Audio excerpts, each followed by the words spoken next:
Hey everyone, welcome to your local flavors. This week we're going to visit two of the Valley's favorite locally owned and operated restaurants, and you're in for a treat. Our first stop is Frankie FLAV'Z at the Point in Harlingen, Texas. They're serving up great food and gourmet burgers that started out of a food truck. For our cooking segment this week, we're taking you outdoors for some good old-fashioned barbecuing. We'll wrap it all up with the Flying Pig in Little Old Mito, Texas, serving up great food and awesome cocktails. So grab your fork, hold on to your napkin, and get your taste buds ready, because your local flavors is next. Welcome back to Your Local Flavors. We found another great place on Harrison Street in Harlingen called Frankie FLAV'Z with a Z. They pride themselves on making some great gourmet burgers, but let's go inside and see what else is on the menu. Yummy! It's lunchtime here at Frankie FLAV'Z at the Point, and the place is busy with first-time visitors and, of course, loyal patrons. I just love the atmosphere. And the food is very unique. It's not like any other restaurant in Harlingen. And Frank is very creative with his menu and his ideas, and he's the only one to bring brunch to Harlingen and just exciting things like that. He makes burgers the way they're supposed to be made. My favorite. All right, what's your... They're original, they're different, they're just good in general. Frankie FLAV'Z has been a restaurant for just under a year, but before that, they were serving up great gourmet burgers out of their own food truck. Yeah, food trucks blew up throughout the whole nation, and that's what I wanted to bring down here to the Valley, and especially to Harlingen because it's where I'm from. Right. And I didn't want to just do any ordinary food truck. I wanted to do a gourmet food truck, and we did gourmet burgers. Right. And Harlingen really embraced us really well, and we've taken off with our burgers. Meet Frank, the owner and chef behind Frankie FLAV'Z at the Point. At first, Frank thought he wanted to pursue a nursing career. Luckily, his wife saw his passion for cooking and encouraged him to go in that direction. Born in Harlingen, raised in Rojondo. Okay. And moved to Harlingen. Right. And went to culinary school at TSCC. So you're a product of the Valley. Yes. You're from here, born and raised here, and you actually got all your training here. Yes, I did. And his customers are very happy he went the cooking route. I love the habanero crema because it leaves a little spiciness on your lips after you're done, and it's like You can taste it all, right? Yeah, I love all the textures and flavors. Tell me, what'd you have?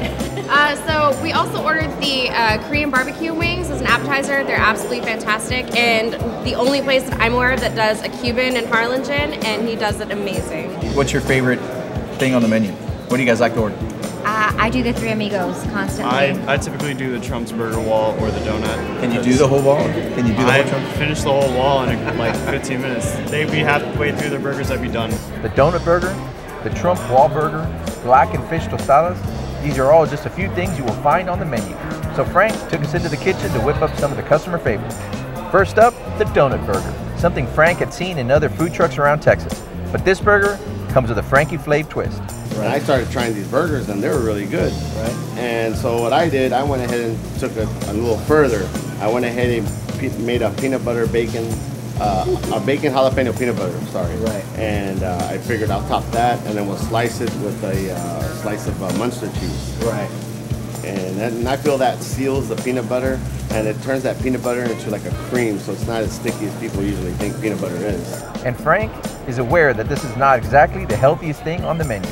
I had to all right, I know you love my burger, but I would appreciate if you just eat it maybe once a week. He had the side of his signature fries, and it's easy to see why it's a favorite. But don't worry, if you're not feeling like a burger, Frank has some other, more healthier options on his menu. Well, this here's our black and fish tostadas. It's a fan favorite on our appetizer list. Oh, really? Yeah, okay. we do gourmet burgers, and they'll have pounders. Right. And this is like their go-to appetizer because since they're gonna eat something pretty heavy, right, this is something light and really fresh with the fish and the vegetables and all that. Frank first created the black and fish tostadas when he catered an event, and it was so good he knew he needed added to the menu. And we totally agree. So we've got some cilantro, we've got some cheese, some queso fresco, you got some tomatoes, we got cabbage, avocado, and then this is our seasoning here, and then we just garnish it at the end with the lime squeeze. And then we also top it off with a habanero crema that we make. All right, Ben, here you go. Okay, well, I've tried these, but I'm going to do it again because, you know what, you preparing it in front of me just made me hungry. Here we go.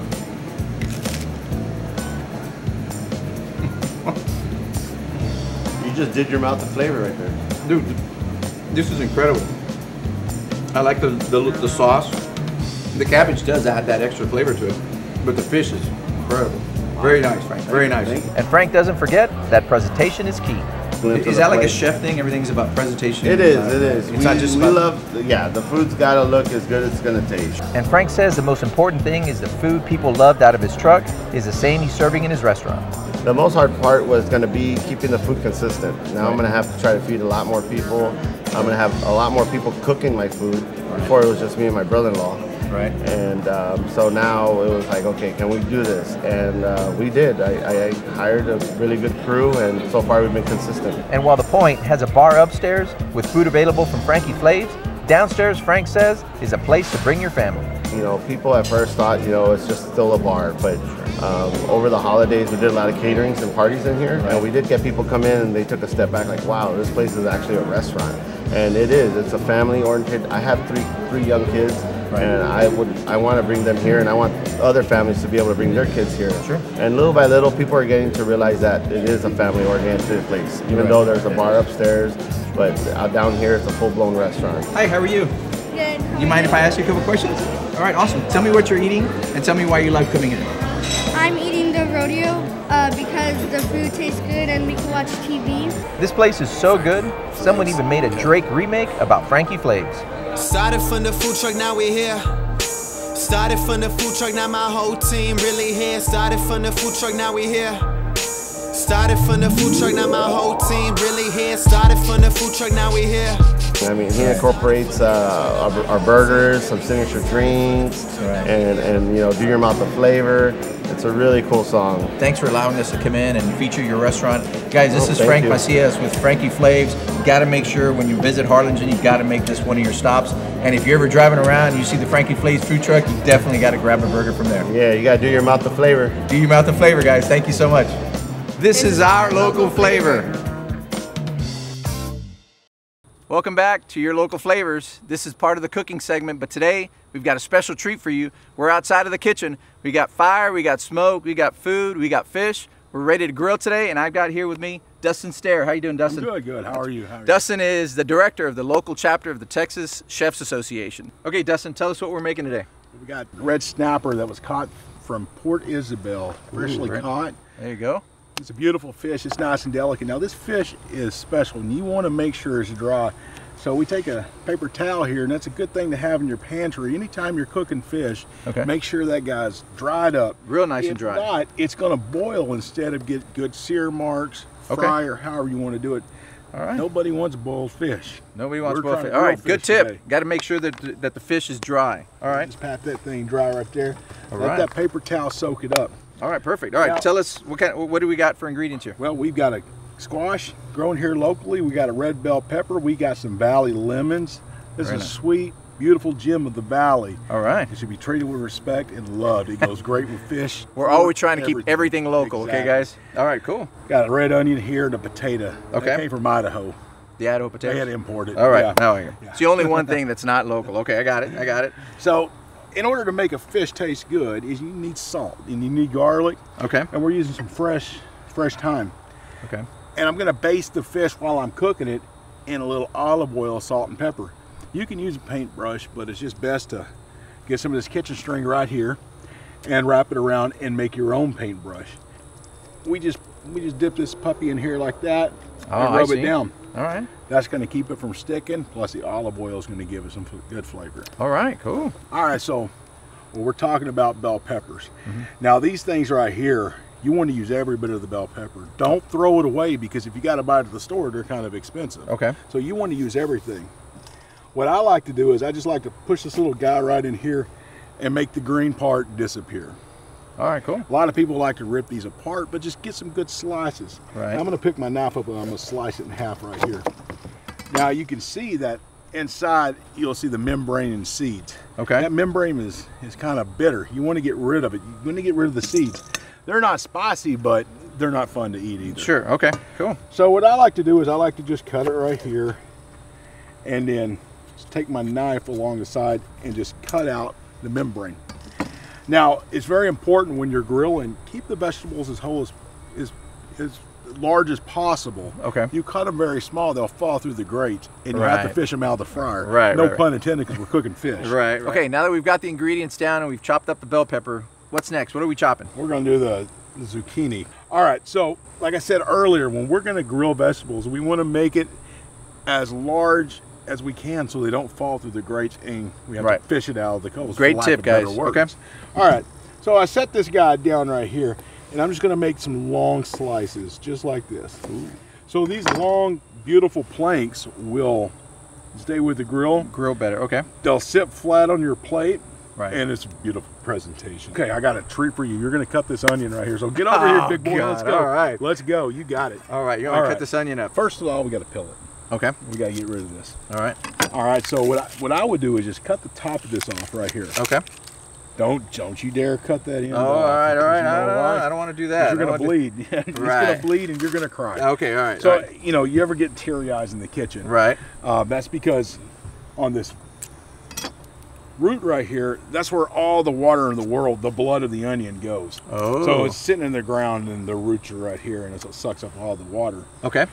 Well, guess what happens? You cut it, it starts to bleed. Right. And that's where all the tearing comes from? Okay, exactly. I got it. So by leaving the root also, it keeps it intact. Okay. When you're grilling, it keeps it from falling apart. That's true. So okay. You've got a really nice wedge here. Right. It's okay to take away one layer right here. Okay. Because another thing about the onion is the outside layers is the protective, the skin. Sure, sure. So the thicker, it's more waxy, it's more like plastic. So get rid of it. Okay. And just stick with the inner flesh of it. Okay, perfect. Your teeth will thank you on the long Yeah, run. I was going to say. Okay, let's switch places here. I don't want to take up any more of your glory. So we're going to grill this potato, but we're going to cut it in wedges. You ever gone and got those big potato wedges that are deep fried? Sure. This is the opposite. It's grilled. It's a healthier version. Okay. So, all right. Let's see what we're going to do here. Simple. Just cut it in half and cut it like this. You got a really nice potato log.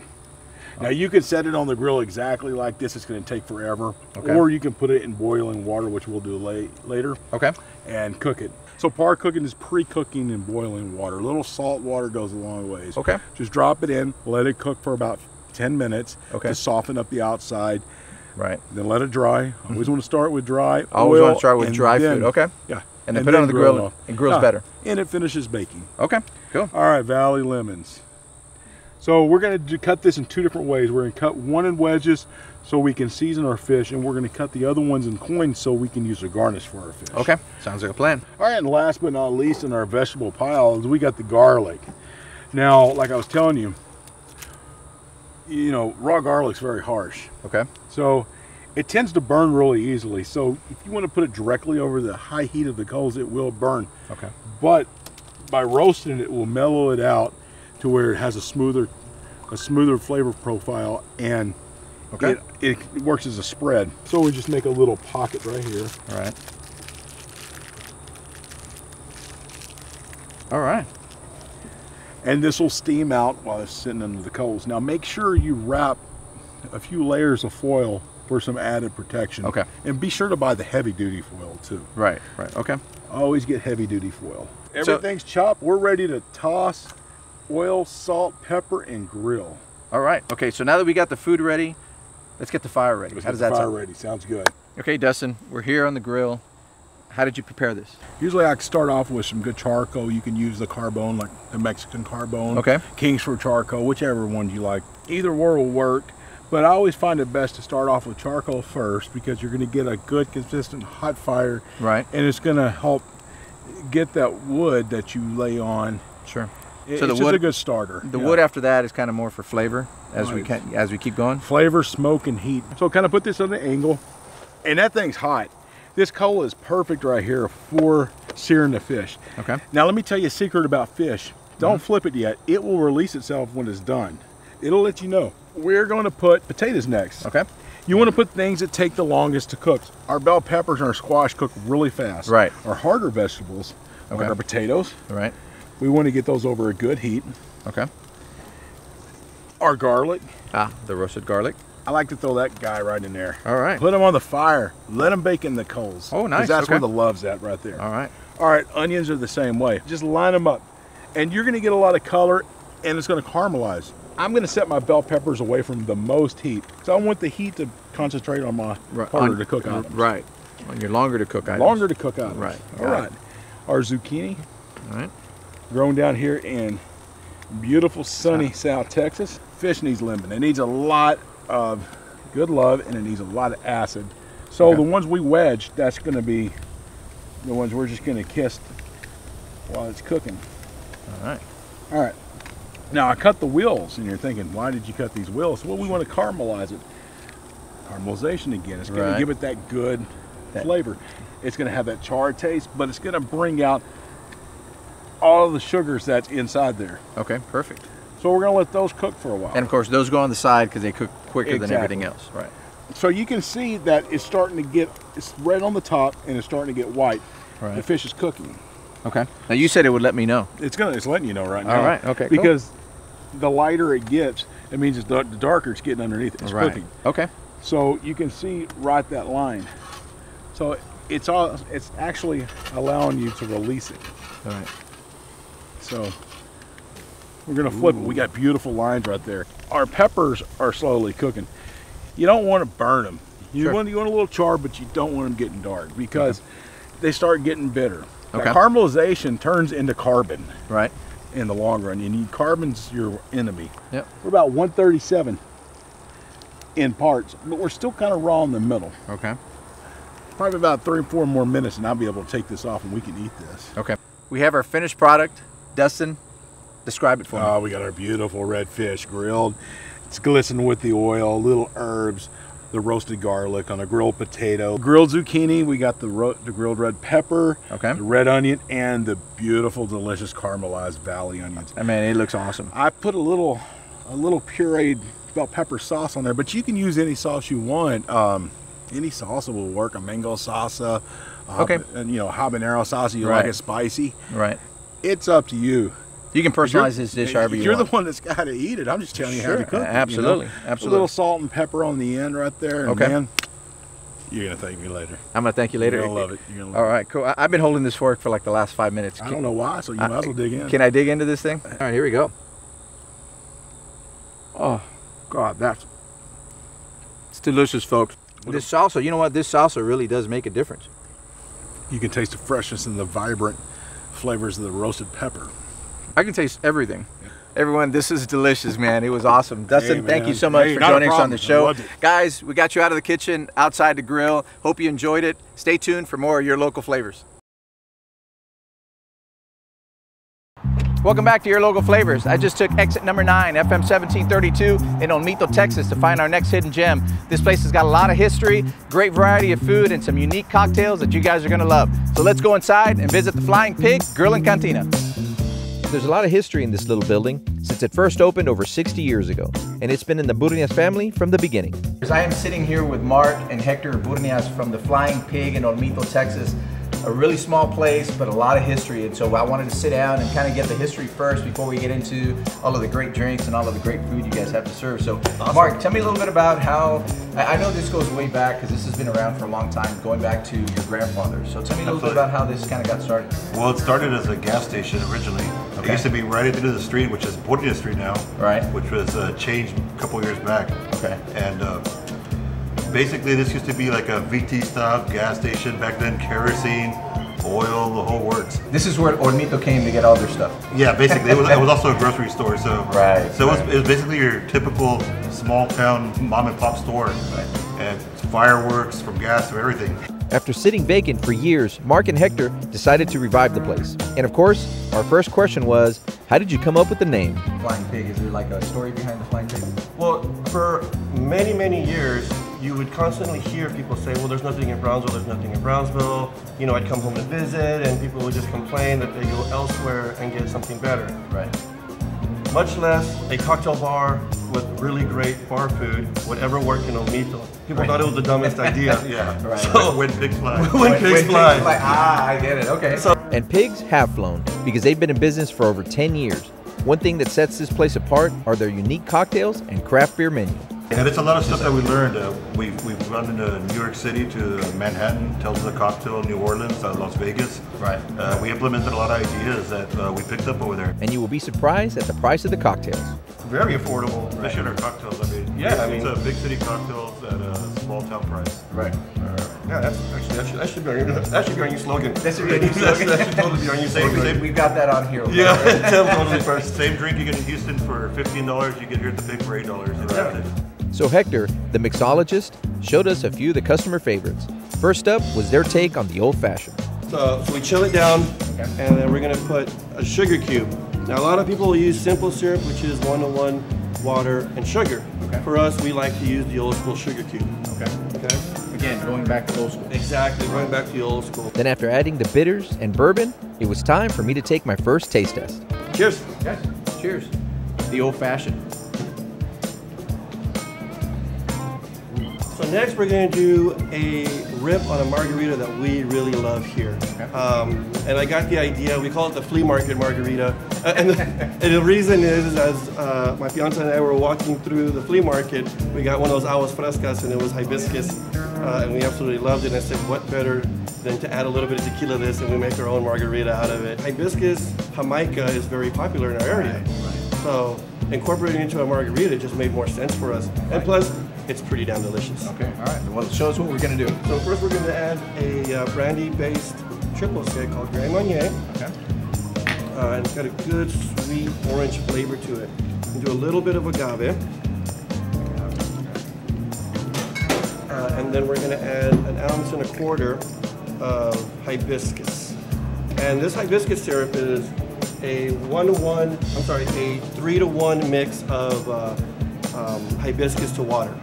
Okay. We have some fresh lime juice. And here at the Pig, we love our Espolón tequila. And after a bit of shaking, it was time to try it out. Flea market margarita. Flea market margarita. I love it. Ooh, and tasty. And Hector saved the best for last with his Pig Mule. Our little variation on it is we're going to muddle some cucumbers, okay? And we're going to add some agave. I like agave and not sugar. Then he adds lemon juice, gin made in Austin, and the ginger beer. Cheers, bud. The Pig Mule. The Flying Pig. Wow. And very refreshing. Very refreshing, but you can taste the cucumber. And yes. That's that really, really nice blend. Right. But of course, it's not just drinks that they serve here. Their customers are here for the food too. Here you can definitely find your favorite bar food, but there are also some unique items you definitely have to try. Right. But what's real popular, what about what Chef's got here for us today, is our bison burger. Okay. Now, bison burger is a high protein meat, actually a little bit more than the Angus. Right. And it's actually lower in fat. Right. So, in a sense, you're getting a great tasting burger, and it's a little bit healthier for you. Or maybe you want to try their quail sliders. Now, Chef here is going to season them. He's going to put them on the grill. Okay. And he's going to add bacon to them and stuff. And man, they go on like a little Hawaiian bun slider. Man, they're awesome. But don't just take our word for it. Here's why this place has been around and busy for the last 10 years. What do you guys love about Flying Pig? Great beer selection, obviously good food, good service. I mean, it's a place in your neighborhood you go to all the time, you know? Nice. Everybody knows your name, right? Hopefully. What do you like? Yeah, beer's always cold, food's always hot.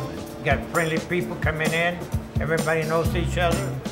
They're having a good time. And one other really cool thing about Flying Pig, they host cooking competitions all the time, bringing in backyard barbecuers from the area to show off their skills. It's free to the public and always a good time. Okay, everyone, if you're looking for some great food, a great variety of burgers, and of course a great cocktail, you've got to come to the Flying Pig, exit number 9, FM 1732 in Olmito, Texas. This is Your Local Flavors. Hi everyone, welcome back. Thank you so much for watching this episode of Your Local Flavors, where we feature 2 of your locally owned and operated restaurants here in the Rio Grande Valley. Make sure you find the chef's recipe online at yourlocalflavors.com. We'd love to get your feedback and restaurant suggestions, so make sure you hit us up on all our media platforms and let us know what you think. Until then, have a great week, and we'll see you next Sunday morning at 10:30 for Your Local Flavors.